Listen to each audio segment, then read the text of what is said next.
Teman ana dulu pernah berzina dan sang lawan jenisnya hamil. Karena keluarga akhwat meminta pertanggungjawaban, maka dimintalah sang ikhwan untuk menikahinya. Keduanya telah bertaubat dan mereka bingung apakah pernikahan mereka sah secara syar'i, karena mereka bertanya pada beberapa ustadz, hubungan mereka sudah halal. Berikut dalil-dalil, namun mereka tidak yakin. Bagaimana menurut ustadz tentang dalil-dalil yang kuat? Saya pernah tanyakan sendiri ini ke beberapa masyaikh di Saudi, dan saya sampai dibacakan kitab oleh beliau, oleh syekh-syekh kita di Madinah sekarang yang masih mengajar. Ada salah satunya Syekh Al-Musharraf yang saya termasuk sering bersahabat sama beliau, konsultasi kadang-kadang. Dan beliau baru saja ini, baru berapa waktu ini punya halaqah di Masjid Nabawi, karena memang beliau dianggap punya kapasitas gitu. Lalu saya tanya, bagaimana Syekh hukumnya? Karena di Indonesia ini dijadikan sebagai senjata. Kalau ada seseorang suka, laki-laki suka perempuan, lalu kemudian tidak disetujui oleh orang tuanya, maka mereka hamil dulu. Sengaja buat tanda kutip kecelakaan itu supaya mereka dinikahkan. Pernikahannya sahkah? Maka beliau mengatakan, baik Khalid, untuk lebih jelasnya. Saya bilang, saya mau, tolong antum datangkan kepada saya dalil-dalil terinci. Karena kalau hanya sekedar jawab boleh tidak boleh, mungkin saya juga bisa. Saya rasa antum lebih punya kapabilitas, punya kafa'ah untuk bisa membantu saya, maka tolong berikan saya jawaban.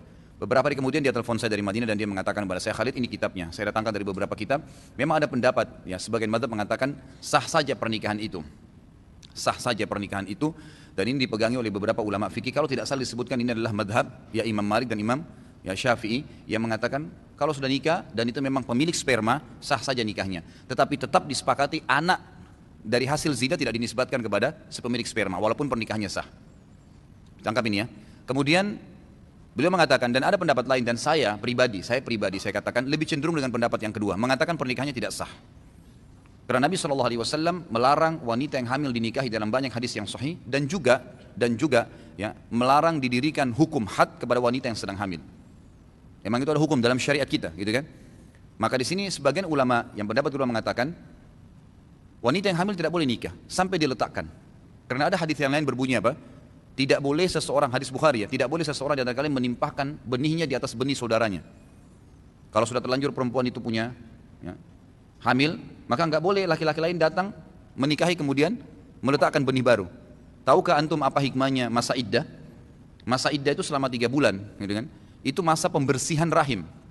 Dikhawatirkan mantan suami tadi masih punya sperma yang tertinggal, dan dalam masa 3 kali masa iddah itu, 3 kali masa haid, itu baru dianggap perempuan itu suci, berarti tidak ada benih yang akan membuat dia hamil. Selama masih dalam masa iddah ini, subhanallah, salah satu dokter dari Amerika, orang Yahudi, masuk Islam beberapa hari yang lalu karena penelitiannya tentang masalah iddah ini. Dan dia kagum sekali melihat ternyata Islam dengan rinci menyebutkan kalau masa iddah masih dianjurkan agar wanita yang bercerai dengan suaminya kembali dengan suaminya dan bukan laki-laki lain.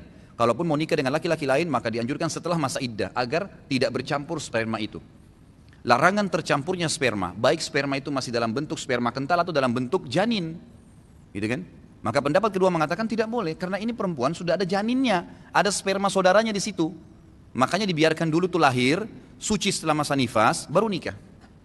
Maka saran pendapat keduanya adalah nikah kembali, taubat nikah kembali. Anda boleh pilih salah satunya yang mana Anda merasa lebih tenang, tapi saya bilang kalau saya pribadi lebih cenderung dengan pendapat yang kedua.